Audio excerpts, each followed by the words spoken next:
Hello मेरे प्यारे बच्चों, आप सभी का स्वागत है एसएस कोचिंग क्लासेस में। मैं राम सिंह। आज हम आपके लिए लेके आए हैं एक नया अध्याय जिसका नाम है विद्युत धारा। विद्युत धारा जो कि हम चैप्टर पढ़ने वाले हैं, तो आज हमारे कुछ बेसिक कॉन्सेप्ट रहेंगे, बहुत इंपॉर्टेंट क्वेश्चंस भी आएंगे। तो थोड़ा सा धैर्य के साथ पढ़िएगा और कापी और कलम अपना हाथ में लेके बैठिए, चीज़ों को साथ साथ नोट करिएगा, क्योंकि कुछ ऐसे पॉइंट होते हैं कि हर एक पॉइंट को हम आपको लिखवा नहीं सकते या हर एक पॉइंट को हम बोर्ड पे नहीं लिख सकते। तो जब हम अपने मुख से वो शब्द बोलेंगे तो वो आप कहीं ना कहीं पर वो आप उसको क्या करेंगे, लिख लेंगे। ठीक है। तो आज की जो क्लास है बेसिक क्लास रहेगी, फाउंडेशन क्लास है, इंपॉर्टेंट क्लास रहेगी, क्योंकि अगर आज की क्लास आपने नहीं समझा तो जो आने वाली क्लासेस होंगी वो आपको समझ में नहीं आएंगी। तो थोड़ा सा ध्यान दीजिएगा। इससे पहले जो भी हमने क्लासेस कंप्लीट कर लिए हैं, पिछले हमने 2 चैप्टर कंप्लीट कर लिए हैं। विद्युत आवेश तथा क्षेत्र को हमने देखा, कवर किया। उसके बाद हम लोगों ने विभव एवं धारिता वाला चैप्टर कंप्लीट कर लिया है। अब आज जो हमारा नया टॉपिक शुरू होगा कक्षा 12। हालांकि आज कुछ टॉपिक ऐसे हैं जो 10th क्लास के बच्चों के लिए भी इंपॉर्टेंट है, लेकिन ये जो क्लास है वो 12th क्लास के बच्चों के लिए है। ये बहुत ही ज़्यादा इंपॉर्टेंट क्लास होने वाली है। तो सभी लोग कापी और कलम निकाल लीजिए और इत्मीनान से हर एक पॉइंट को नोट करिएगा और समझिएगा कि किस तरीके से कौन सी चीज़ों को हम समझ रहे हैं। ठीक है। तो जल्दी से सभी लोग कापी और कलम निकाल लीजिए। ठीक है बेटा, जल्दी से।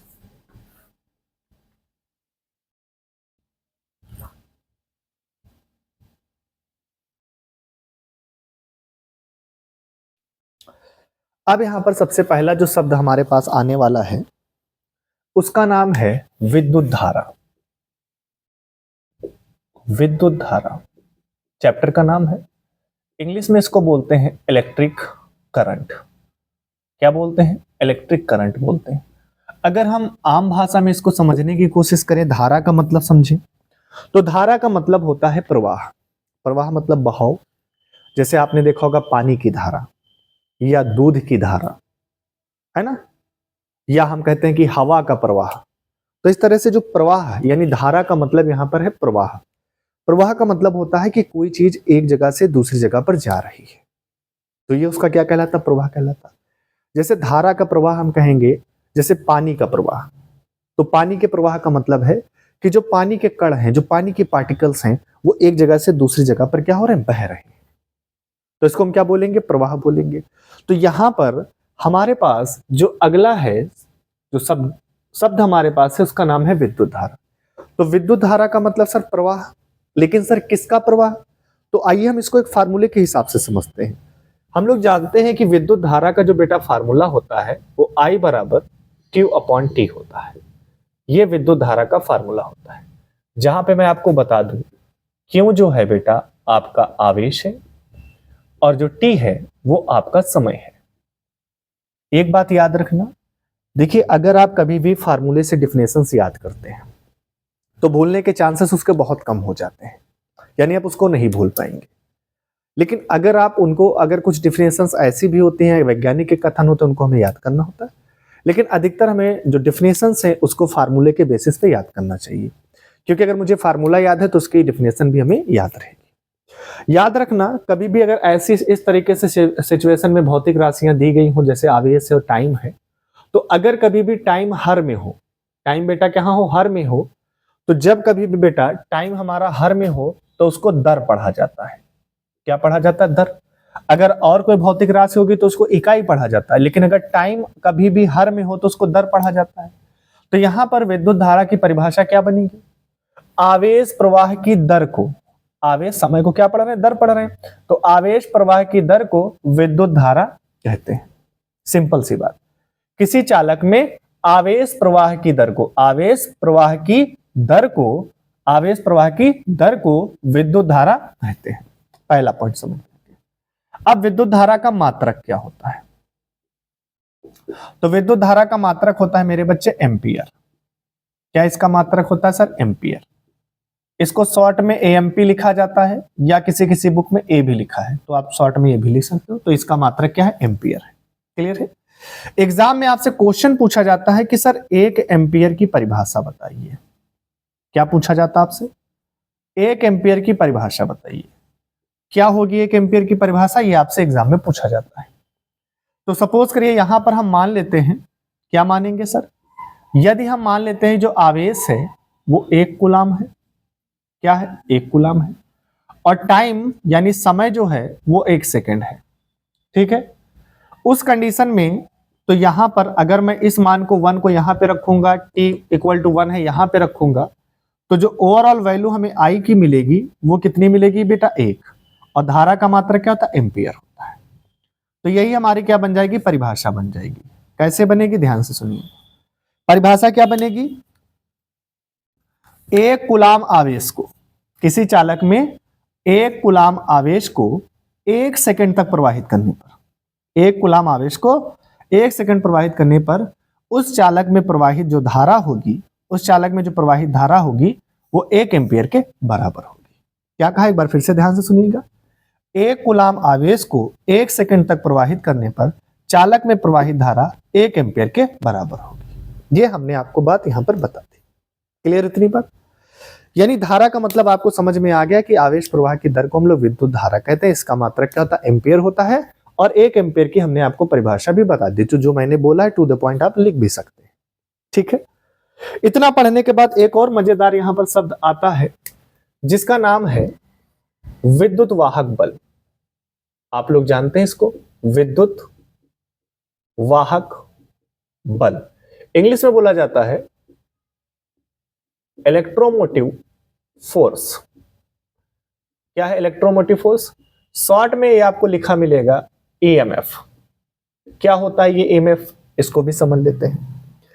अगर विद्युत वाहक बल को बेटा ए से लिखते हैं और इसके अगर फार्मूले की बात करें तो इसका फार्मूला होता है W/Q, ठीक है। क्या होता है W/Q? एक इसी का एक सगा भाई है, इसी का एक सगा भाई है जिसको बोला जाता है विभवांतर। दोनों ही सेम है, कोई अंतर नहीं है, थोड़ा सा एक माइन्यूट सा अंतर है, एकदम छोटा सा अंतर है, वो आपको हम बताएंगे विभवांतर। तो विभवांतर का जो फार्मूला होता है वो है W/Q। तो आप यहां पर एक चीज देख रहे हैं कि दोनों के फार्मूले में कोई अंतर नहीं है, फिर भी कुछ अंतर है, क्योंकि नाम अलग है तो कुछ ना कुछ तो अंतर होगा, ठीक है। तो इलेक्ट्रोमोटिव फोर्स क्या होता है, विभवांतर क्या होता है। अब यहां पर हम मान लेते हैं कि अगर हम इसकी डिफिनेशन को बनाना चाहें कि विद्युत वाहक बल होता क्या है, क्या मीनिंग है, आगे हम बताएंगे। विद्युत वाहक बल अगर मान लीजिए यहां पर आवेश इकाई कूलाम हम मान ले, तो अगर मैं इसको 1 यहां पे रखूंगा तो E बराबर क्या हो जाएगा, W। काम इतना आपको समझ में आ गया। इसी तरीके से अगर मैं यहां पर आवेश 1 कूलाम मान लूं तो V बराबर क्या हो जाएगा, W। सेम कंडीशन चल रही है। दोनों में क्या अंतर है ये बात समझिए। यानी इकाई आवेश को एक बिंदु से दूसरे बिंदु तक ले जाने में किया गया कार्य क्या कहलाता है, विभवांतर कहलाता है। परिभाषा क्या है कि विद्युत क्षेत्र में स्थित एकांक धन आवेश को या एकांक परीक्षण आवेश को या इकाई आवेश को एक बिंदु से दूसरे बिंदु तक ले जाने में जो कार्य किया जाता है वही दोनों बिंदुओं के बीच क्या कहलाता है, विभवांतर कहलाता है। पहला पॉइंट याद रखना, इन दोनों में सिर्फ एक अंतर है। क्या अंतर है, तो यहां पर भी क्या लिखेंगे, तो ये जो अंतर है ये क्या है, इसको समझिएगा थोड़ा सा। जो विद्युत वाहक बल होगा वो हमेशा आपको बंद परिपथ में दिखेगा। कहां दिखेगा, बंद परिपथ के लिए होता है। विद्युत वाहक बल किसके लिए होता है, बंद परिपथ के लिए होता है। बंद परिपथ मतलब सेल है, बैटरी है, इनके अंदर जो बल होता है वो कौन सा बल होता है, यानी इसके अंदर सेलों के अंदर क्या होगा, विद्युत वाहक बल होगा। तो सर विभवांतर किसके लिए होता है, तो याद रखना ये खुला परिपथ के लिए होता है। खुला परिपथ के लिए यानी घरों में हमारे वायरिंग है, जैसे हमारा बल्ब है, पंखा है, इनमें जो होता है क्या होता है, विभवांतर होता है। तो विभवांतर हमेशा खुले परिपथ के लिए होता है, और जबकि विद्युत वाहक बल होता है ये बंद परिपथ का होता है। ये इसका एक बेसिक अंतर है, मात्र ये बेसिक अंतर है। इलेक्ट्रोमोटिव फोर्स कहां देखने को मिलेगा, सेल मिलेगी, बैटरी मिलेगी, इनमें देखने को मिलेगा। जबकि विभवांतर हमारे बल्ब में देखने को मिलेगा, हमारे पंखे हैं और हमारे एलईडी वगैरह सब में हमें देखने को मिलेगा, ठीक है। अब ये बंद परिपथ का मतलब क्या हुआ, पहले इस बात को भी थोड़ा सा समझ लेते हैं, ठीक है। क्या इतनी प्यारी सी बात आप लोगों को समझ में आई है, जल्दी से बताइए, ठीक है। तो ये हमेशा बेटा किस पे लागू होता है, तो ये हमेशा बंद परिपथ में लागू होता है, और ये किसमें, खुला परिपथ के लिए होता है, ठीक है। अब यहां पर सपोज करिए मैंने क्या किया, एक सर्किट बनाया। बंद परिपथ क्या होता है इस बात को भी मैं थोड़ा सा बता देता हूं। ये बल्ब है और इसका संपर्क यहां पर हमने एक कुंजी लगाई और इसके साथ एक बैटरी को हमने जोड़ दिया, जोड़ दिया बेटा, ठीक, बात समझ में आ रही है। यहां पर हमने एक कुंजी के लगा दी। कब परिपथ खुला होता है, कब परिपथ बंद होता है, इस बात को भी हमें थोड़ा सा समझना बहुत जरूरी है। ठीक है, क्या सभी लोग क्लियर देख पा रहे हैं? जल्दी से बताइए, क्या सभी बच्चों को क्लियर दिख रहा है? बिल्कुल क्लियर दिख रहा है, कोई दिक्कत नहीं है, बिल्कुल क्लियर दिख रहा है। चलिए, जैसे यहां पर ये कुंजी के है, आप जानते हैं, और ये हमारे यहां पर बेटा क्या लगी है? बैटरी लगी है। ये बात क्लियर हो गई। और ये बैटरी का धन सिरा है और ये बैटरी का ऋण सिरा है। ठीक है, अब यहां पर बेटा जैसे हम इस कुंजी को लगा देंगे तो यहां पर क्या होगी? धारा प्रवाहित होने लगेगी, आई, और वैसे ये बल्ब क्या कर जाएगा? ग्लो कर जाएगा, मतलब जलने लगेगा। तो अब यहां पर एक बात बताओ, परिपथ खुला है कि बंद है? तो सीधा सा जवाब आपका होगा सर सर्किट बंद है। क्यों? क्योंकि अगर मैं इस कुंजी को हटा दूंगा तो दोनों के दोनों वायर अलग हो जाएंगे, तो परिपथ क्या है? खुला है। और जब परिपथ खुला होगा तो करंट का फ्लो नहीं होगा, सीधी सी बात है। लेकिन जैसे इसमें बेटा हमने कुंजी के लगा दी तो परिपथ क्या हो गया? बंद हो गया। तो परिपथ बंद हो गया यानी इसमें क्या हो गया? धारा बहने लगी और ये बल्ब जलने लगा। यानी यहां पर ये के क्या है? ये हमारी कुंजी है। के हमारी बेटा क्या है? कुंजी है। कुंजी का मतलब स्विच। आपने अपने घरों में देखा होगा कि हम स्विच लगा होता है, स्विच को ऑन करते हैं, ऑफ करते हैं। तो जब आप स्विच को ऑन करते हैं उस समय आपका जो बल्ब जल रहा होता है वो क्या, जो बल्ब लगा होता है वो जलने लगता है स्विच को ऑन करने पर। उस समय क्या होता है कि स्विच के अंदर कुछ ऐसा सिस्टम होता है कि जैसे आप स्विच को ऑन करते हैं तो वैसे ही दोनों तार आपस में जुड़ जाते हैं। तो जुड़ने से क्या हुआ? सर्किट क्लोज हो गया। और जब परिपथ बंद हो जाएगा तो यानी सर्किट में धारा बहने लगेगी और यहां पर जो लगा बल्ब है जुड़ जाएगा। और जैसे आप स्विच को ऑफ करते हैं तुरंत ही ये क्या हो जाएंगे? दोनों वायर अलग हो जाएंगे। तो सर्किट क्या हो जाएगा? खुल जाएगा। तो खुला परिपथ हो गया। और जब परिपथ खुला होगा यानी तब यहां पर करंट नहीं बहेगा और बल्ब नहीं चलेगा। क्लियर है? तो किन कंडीशन में सर सर्किट खुला होता है, किन कंडीशन में सर्किट बंद होता है? तो याद रखना, कभी कभी आप लोगों ने देखा होगा कि आपके घर में टॉर्च होगी, टॉर्च में आप सेल डालते हैं, ठीक है, सेल डालते हैं। और जैसे ही टॉर्च में आप सेल डालते हैं तो यहां पे मेरी बात को थोड़ा सा गौर दीजिएगा, ध्यान दीजिएगा। अगर मान लीजिए किसी भी सेल में जो बल्ब लगा है, क्या लगा है? सॉरी, बैटरी में जो बल्ब लगा है, अगर उस बल्ब का विभवांतर, ध्यान से मेरी बात सुनना क्या कर रहा हूं, उस बल्ब का विभवांतर विद्युत वाहक बल से क्या है? कम है। विद्युत वाहक बल से कम है। क्या होगा? कम है। तो उस कंडीशन में जो आपका बल्ब है बेटा वो क्या हो जाएगा? यानी सर्किट क्या हो जाएगा? यानी वो आपका बल्ब मेरे बच्चे क्या हो जाएगा? जल जाएगा। क्या हो जाएगा मेरे बच्चे? आपका जो बल्ब है वो बेटा क्या हो जाएगा? जल जाएगा। और बल्ब जलने का मतलब क्या है कि आपका परिपथ मेरे बच्चे कैसा होगा? बंद होगा। कैसा होगा? बंद होगा। यानी याद रखना कि जो मैंने उसमें सेल डाला है उस सेल का विद्युत वाहक बल उसमें लगे बल्ब के विभवांतर से अगर अधिक है तब तो सर्किट क्लोज होगा, तब तो आपका बल्ब जलेगा, अन्यथा आपका बल्ब नहीं जलेगा। पहला पॉइंट याद रखना। पॉइंट नंबर 2 है कि सपोज करिए अगर आपके सेल का विद्युत वाहक बल विभवांतर के बराबर हो गया, किसके बराबर हो गया? विभवांतर के बराबर हो गया, तब आपका सर्किट मेरे बच्चे कैसा हो जाएगा? खुला हो जाएगा। कैसा होगा मेरे बच्चे? आपका सर्किट खुला हो जाएगा। क्लियर है? और तीसरी कंडीशन यहां पर यह बनती है कि सर अगर विद्युत वाहक बल विभवांतर से कम हो गया तब भी आपका सर्किट क्या होगा? खुला होगा। क्या होगा? सर्किट खुला होगा। तो यहां पर हमें एक बात समझ में आई कि सपोज करिए मेरे पास ये बैटरी है, बैटरी के अंदर मैंने सेल डाला और इसमें क्या लगा? तो आगे बल्ब लगा होता है। तो जैसे ही मैंने इसमें सेल डाला उस समय बल्ब आपका क्या हो रहा था? बहुत तेजी के साथ जल रहा था। यानी टार्च, आपकी टार्च की जो फोकस थी वो बहुत ज्यादा थी। क्यों ज्यादा थी? क्योंकि उस समय सेल का विद्युत वाहक बल बहुत ज्यादा था। पॉइंट नंबर समझ में आ रहा होगा? यानी विभवांतर से विद्युत वाहक बल क्या था? ज्यादा था। लेकिन क्या हुआ? जैसे जैसे हम टार्च का यूज करते गए धीरे धीरे ये विद्युत वाहक बल क्या बेटा होगा? कम पड़ने लगेगा। क्या पड़ेगा? कम पड़ेगा। कम पड़ने के साथ यानी अब इसका जो विद्युत वाहक बल है वो विभवांतर से क्या हो जाएगा? बराबर हो जाएगा। तो जब विद्युत वाहक बल और विभवांतर दोनों बराबर हो जाएंगे तब सर्किट कैसा हो जाएगा? खुला माना जाएगा। यानी आपकी टार्च नहीं जलेगी, आपकी टार्च नहीं जलेगी। ठीक।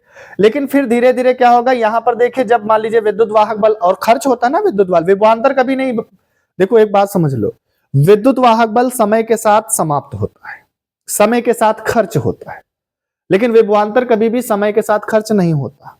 ये बात याद रखना। यानी आज आपके पास आपने कोई बल्ब लाए हो, उसका जो मान लीजिए उस पर 10 वोल्ट का विभवांतर है, कितना वोल्ट का? 10 वोल्ट का विभवांतर। तो आज से 50 साल बाद भी देखेंगे तो उसका विभवांतर कितना होगा? 10 वोल्ट ही होगा। लेकिन अगर आप सेल लेके आए हैं तो समय के साथ उसका क्या होगा? विद्युत वाहक बल कम पड़ जाएगा। ये याद रखना।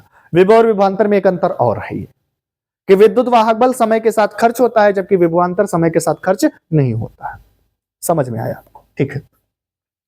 जैसे सपोज करिए आपके घर में आपने क्या लिया? एक टॉर्च लिया। मैं एक एग्जांपल से आपको समझाने की कोशिश करता हूं, उम्मीद करता हूं कि आपको समझ में भी आएगा क्या होगा इलेक्ट्रोमोटिव फोर्स, क्योंकि इस पे बात करना बहुत जरूरी है, आगे इसका बहुत जरूरत पड़ने वाली है। कैसे समझो जरा। जैसे सेल है, यानी बैटरी है, बैटरी के अंदर आपने सेल डाल दिया, सेल डाल दिया। तो आपने जब सेल डाले उस समय ये वाली कंडीशन लागू थी, ये वाली कंडीशन। क्यों? क्योंकि उस समय सेलों का विद्युत वाहक बल विभवांतर से क्या था? ज्यादा था। तो ज्यादा था तो सर्किट क्लोज था। क्या था? सर्किट क्लोज था। तो यानी उस समय आपकी बैटरी जल रही थी। धीरे धीरे मैं टार्च को यूज करता रहा, यानी उसका विद्युत वाहक बल कम पड़ गया। और जैसे ही उसका विद्युत वाहक बल कम पड़ गया, यानी हमें दो कंडीशन समझ सकते हैं, या तो उसका जो विद्युत वाहक बल है विभवांतर के बराबर आ गया तो सर्किट खुल गया, तब बल्ब नहीं चल रहा है। या दूसरा कंडीशन हमें यह मान सकते हैं, ये कंडीशन आ जाएगी बल्ब नहीं जलेगा, और फिर समय के साथ विद्युत वाहक बल खर्च हो जाएगा और विभवांतर ज्यादा हो जाएगा, तब भी क्या होगा? बल्ब आपका नहीं जलेगा, क्योंकि सर्किट खुला हो गया। और बल्ब जलेगा कब? जब सर्किट आपका क्लोज होगा। ये बात समझ में आ गई। लेकिन अगर इन्हीं सेल को हम निकाल करके किसी रेडियो में डालते हैं, किस में डालेंगे मेरे बच्चे? रेडियो में डालेंगे।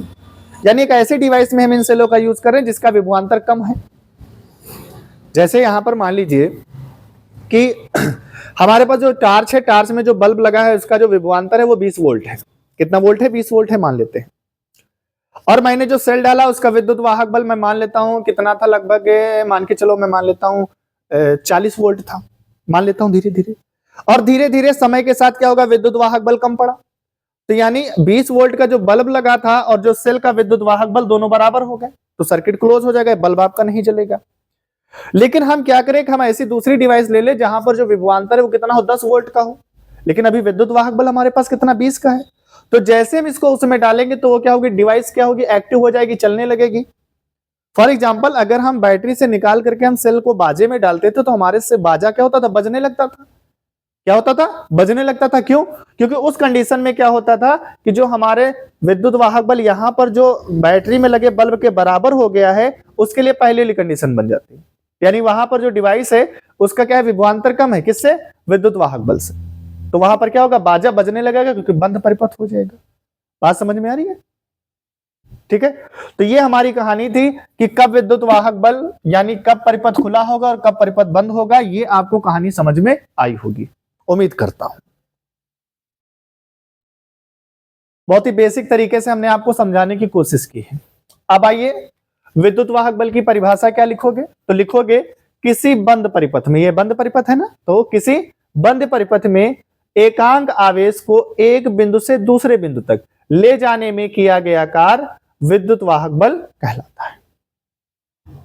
क्या कहा? किसी बंद परिपथ में एकांक आवेश को एक बिंदु से दूसरे बिंदु तक ले जाने में किया गया कार्य विद्युत वाहक बल के बराबर होता है या विद्युत वाहक बल कहलाता है। ये हम लोगों ने इतनी सी बात समझ ली। क्या आप लोगों को समझ में आया? अगर समझ में आया है तो बेटा इसको नोट कर लीजिए। बहुत इंपॉर्टेंट टॉपिक है, इसको हल्के में मत लीजिएगा। विद्युत वाहक बल अक्सर होता है कहां मिलेगा? सेल के अंदर, बैटरी के अंदर। बहुत सारी हमारी डिवाइसेस होती हैं जहां पर हमें क्या मिलेगा? ये विद्युत वाहक बल देखने को मिलता है। ठीक है, जल्दी से इसको नोट करिए।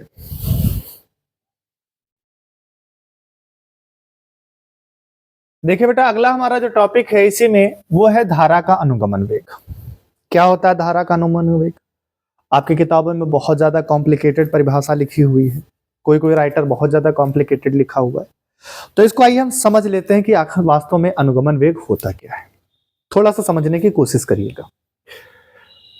अनुगमन वेग को समझने से पहले हमें एक शब्द को समझना है। आप लोगों ने सुना होगा फ्री इलेक्ट्रॉन। कौन सा इलेक्ट्रॉन बेटा? Free electron. क्या होते हैं फ्री इलेक्ट्रॉन? हिंदी में बोला जाता है मुक्त इलेक्ट्रॉन। कौन सा इलेक्ट्रॉन है बेटा? मुक्त इलेक्ट्रॉन। फ्री इलेक्ट्रॉन मतलब मुक्त इलेक्ट्रॉन। क्या होते हैं मुक्त इलेक्ट्रॉन? आपको पता है कि जैसे मान लीजिए हमारे पास कोई एक एटम है, ये हमारे पास एक कोई एटम है, क्लियर है, और ये इसका नाभिक है, ये इसका क्या है, नाभिक है, और इस नाभिक के चारों ओर वृत्ताकार कक्षाएं पाई जाती हैं। ये देखिए बहुत सारी, ढेर सारी वृत्ताकार कक्षाएं पाई जाती हैं, और इन वृत्ताकार कक्षाओं में कौन चक्कर लगाता है, हमारे इलेक्ट्रॉन चक्कर लगाते हैं। हाँ सर इलेक्ट्रॉन समझ में आता है, हाँ बिल्कुल आता है, लेकिन ये मुक्त इलेक्ट्रॉन क्या होता है ये बात ना समझ में आ रही, समझाता हूं भाई, अभी समझाता हूं। ये क्या है, इसके चारों ओर बहुत सारी वृत्ताकार कक्षाएं पाई जा रही हैं, जिनको हम लोग बेटा क्या नाम देते हैं, कोश। क्या नाम देते हैं, कोश। इन्हीं कोश के अंदर बेटा क्या होते हैं, मेरे इलेक्ट्रॉन होते हैं। समझना, मेरी बात को बहुत ध्यान से समझिएगा। इन्हीं कोश के अंदर बेटा क्या होते हैं, हमारे इलेक्ट्रॉन होते हैं। क्या होते हैं मेरे बच्चे, इलेक्ट्रॉन होते हैं। तो यहां पर देखिए, ये नाभिक और इलेक्ट्रॉन के बीच में क्या होता है, एक बल, आकर्षण बल होता है, जिसकी वजह से एक दूसरे के साथ ये क्या होते हैं, जुड़े रहते हैं। तो लेकिन जैसे जैसे दूरी बढ़ती जाती है, तो जो बाहर के, सबसे बाहर के इलेक्ट्रॉन होते हैं, उन पर इसका आकर्षण क्या होता है, कम पड़ता जाता है। जैसे तो वही वाली बात हो गई कि जिस घर के बच्चों पर माँ बाप का ध्यान नहीं होता है, तो वो बच्चे क्या होते हैं, गलत रास्ते पे चले जाते हैं। तो वही हमारा मुक्त इलेक्ट्रॉन है, बदनाम व्यक्ति है, लेकिन काम सारा इसी का है। देखिए क्या है, तो यहां पर देखिए सारे के सारे इलेक्ट्रॉन जो हैं एक सिस्टमैटिक ढंग से क्या कर रहे हैं, गति कर रहे हैं। यानी ये अपने ही कोश में क्या कर रहे हैं, एक सिस्टमैटिक ढंग से गति कर रहे हैं। लेकिन सर ये मुक्त इलेक्ट्रॉन जो बाहर है, इसका बेटा कुछ अपना गति करने का अलग ही फंडा है। क्या फंडा है, देखो कि सपोज करिए ये इलेक्ट्रॉन यहां से इस तरीके से चला, फिर इधर गया, फिर इधर गया, फिर इधर गया, फिर इधर गया, और फाइनली वो यहां पर पहुंचा। यानी इलेक्ट्रॉन ने चलना यहां से शुरू किया, इधर गया, इधर गया, इधर गया, फिर इधर गया, और फिर इधर गया। यानी यहां पर ये जो गति कर रहा है वो कैसी गति है, ब्राउनी गति है। जबकि ये वाले जो इलेक्ट्रॉन है, इनकी गति क्या है, सिस्टमैटिक ढंग से ये गति कर रहे हैं, वृत्तीय गति कर रहे हैं। पर ये कैसी मूवमेंट कर रहा है, कौन सी गति कर रहा है सर, ब्राउनी गति कर रहा है। कौन सी गति, ब्राउनी गति। इसका ब्राउनी गति नाम इसलिए पड़ा है क्योंकि इसको रॉबर्ट ब्राउन ने दिया था, ठीक है। ये ब्राउनी गति है। तो आप देख रहे हैं ये यहां पर गया, यहां पर पहुंचा, तो यहां पर इसने अपनी दिशा को बदला, यहां पर इसने अपनी दिशा को बदला, यहां पर अपनी दिशा को बदला, और बेटा इसने यहां पर भी क्या किया, अपनी दिशा को बदला, ठीक है।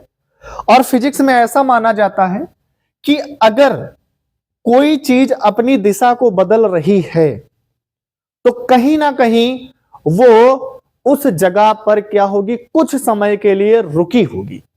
मतलब क्या हुआ कि सपोज करिए अगर ये v वेग से यहां पर जा रहा, अगर इसने अपनी दिशा को बदला, तो कहीं ना कहीं ये यहां पर रुका होगा।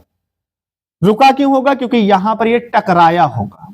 तो सपोज करिए कि यहां पर ये क्या हुआ, इलेक्ट्रॉनों के आपस में टकराए होंगे, फिर यहां पर टकराए होंगे, यहां पर टकराए होंगे, यहां पर टकराए होंगे। तो इस तरीके से सपोज करिए यहां चला, यहां से टकराया, इधर आया, यहां से टकराया, इधर गया, इधर से टकराया, इधर गया, इधर से टकराया, और यहां पर पहुंचाया, ठीक है।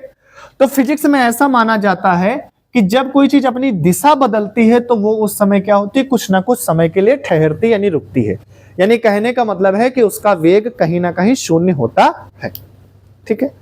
हम लोग क्या पढ़ रहे हैं, मुक्त इलेक्ट्रॉन समझ में आया।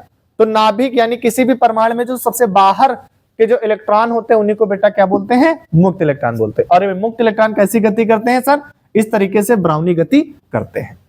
एक चीज और बता दूं, अगर किसी भी चीज में अगर मेरे बच्चे मुक्त इलेक्ट्रॉन नहीं है, क्या नहीं है, मुक्त इलेक्ट्रॉन नहीं है।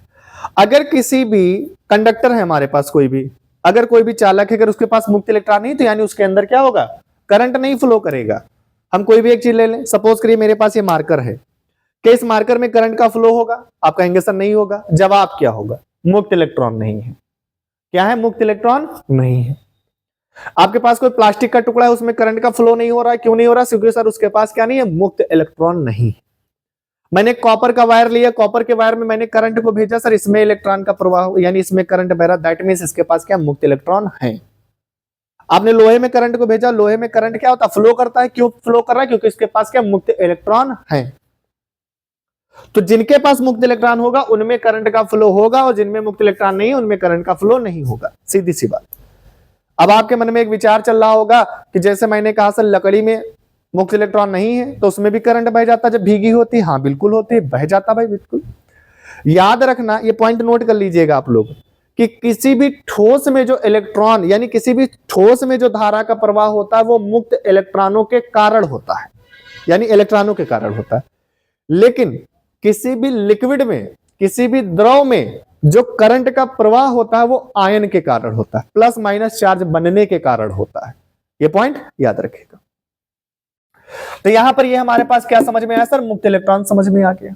ठीक है, तो सर धारा का अनुगमन वेग की परिभाषा क्या होगी? तो याद रखना, मुक्त इलेक्ट्रॉनों की दो सतत टक्करों, क्या कहा मैंने? मुक्त इलेक्ट्रॉनों की दो सतत टक्करों, सतत मतलब कॉन्टिन्यूअस टक्कर, एक टक्कर यहां एक टक्कर यहां, तो दो सतत टक्करों का जो औसत वेग होता है उसी को क्या कहते हैं? अनुगमन वेग कहते हैं। एक बार फिर से रिपीट करो, ध्यान से सुनिएगा। मुक्त इलेक्ट्रॉनों की दो सतत टक्करों, सतत मतलब कॉन्टिन्यूअस लगातार, दो सतत टक्करों के बीच का जो औसत वेग होता है उसी को क्या कहते हैं? अनुगमन वेग कहते हैं। और अनुगमन वेग को बेटा कहा लिखते हैं? वीडी से लिखते हैं। कहा से लिखते हैं? वीडी से। तो सपोज करिए जब ये यहां से चला, यहां पे टकराया, पहली टक्कर यहां पर की, तो यहां पर ये रुका होगा, और जब रुका तो उस समय इसका वेग कितना रहा होगा? शून्य रहा होगा। बिल्कुल सही है।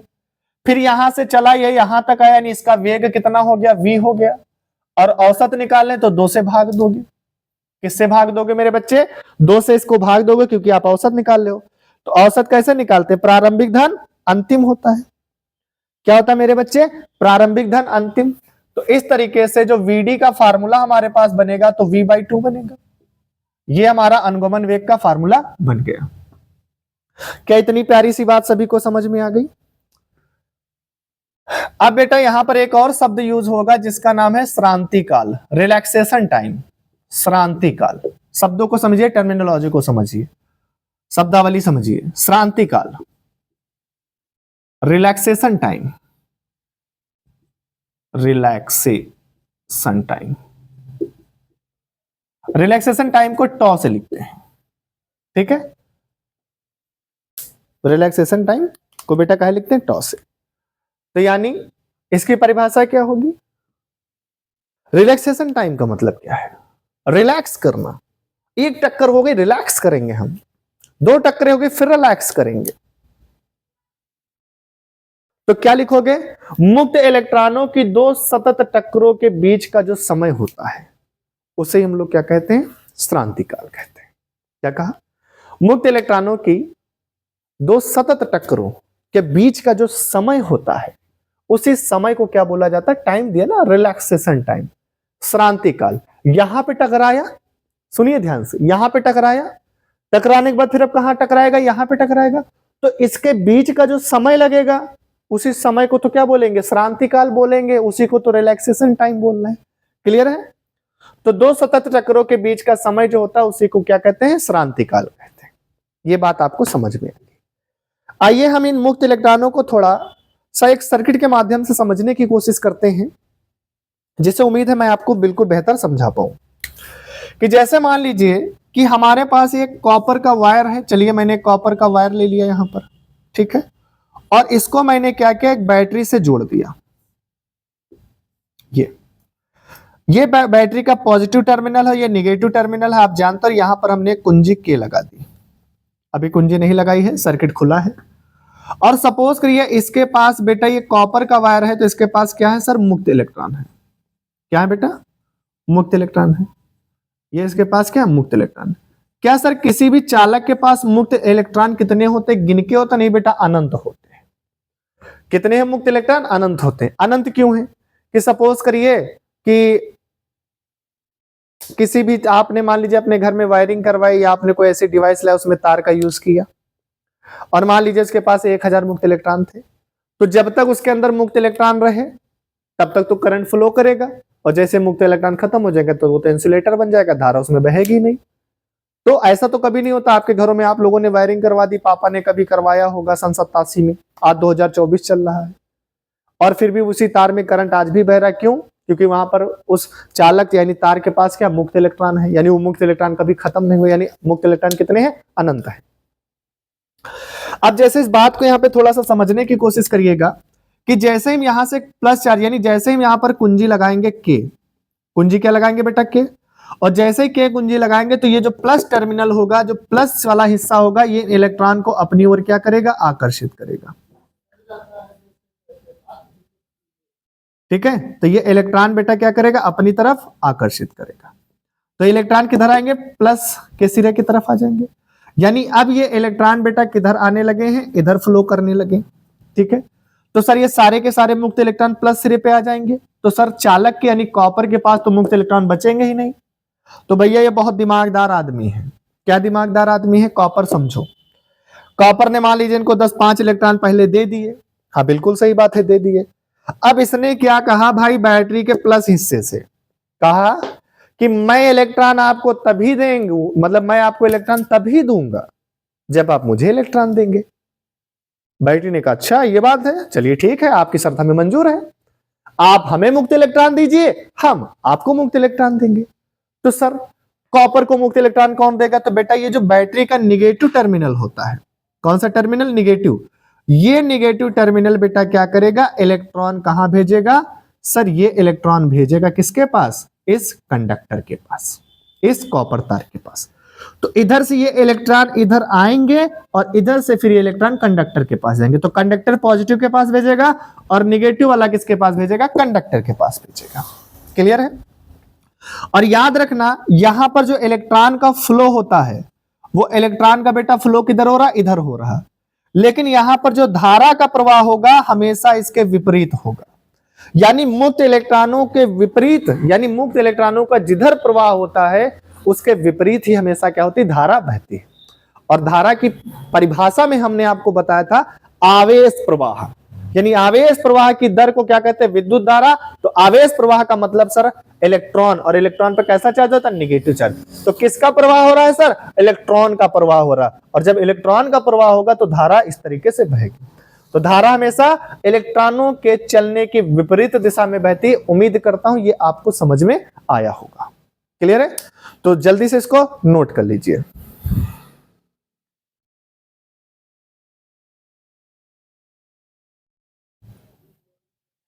अब बेटा अगला हमारा टॉपिक क्या है, धारा तथा अनुगमन वेग में संबंध। और ये आप लोग इंपॉर्टेंट डाल लीजिए बेटा, बहुत पूछा जाता है, भर भर के पूछा जाता है, लगभग लगभग लगभग सभी सेट में आता है, हल्के में मत लीजिएगा ये। तो धारा तथा अनुगमन वेग, यानी धारा हमारे पास आई है और इसका फार्मूला होता है NeAVD। ये हमारी धारा है और ये हमारा क्या, अनुगमन वेग, और यही हमारा क्या है, धारा तथा अनुगमन वेग में संबंध है। अब इस बात को हमें बेटा क्या करना है, प्रूफ करना है। देखिए तो आपकी बुक में बेटा क्या दिए गए, बहुत बड़े बड़े डेरिवेशन दिए गए, बहुत लंबा लेंथी समझाया गया। मैं इसको 4 से 6 स्टेप में खत्म कर दूंगा पूरा का पूरा डेरिवेशन।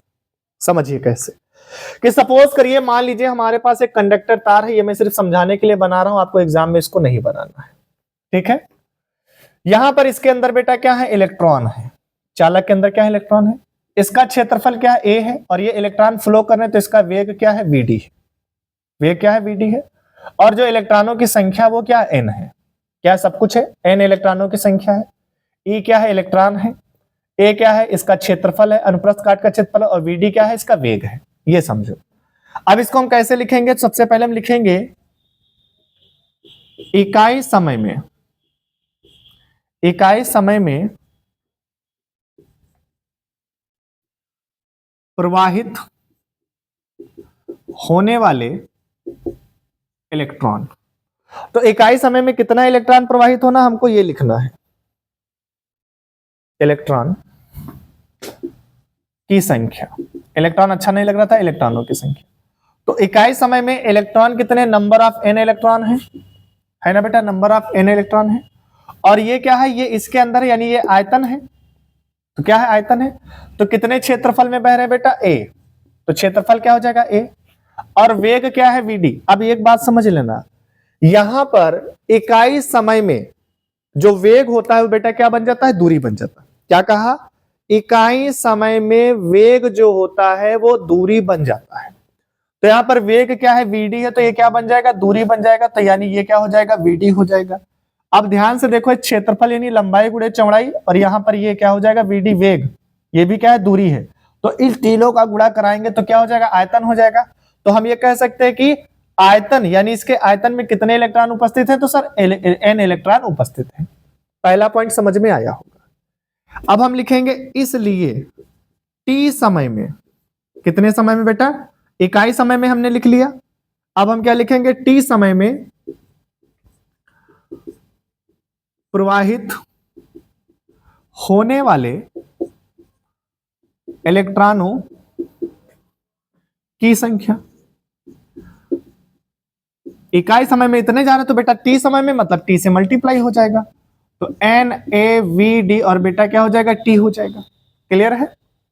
क्या इतनी बात समझ में आ गई मेरे प्यारे बच्चों? जल्दी से बताइए, 2 पॉइंट बोले हैं सिर्फ मैंने अभी तक। ठीक, अब आगे देखिए, चूंकि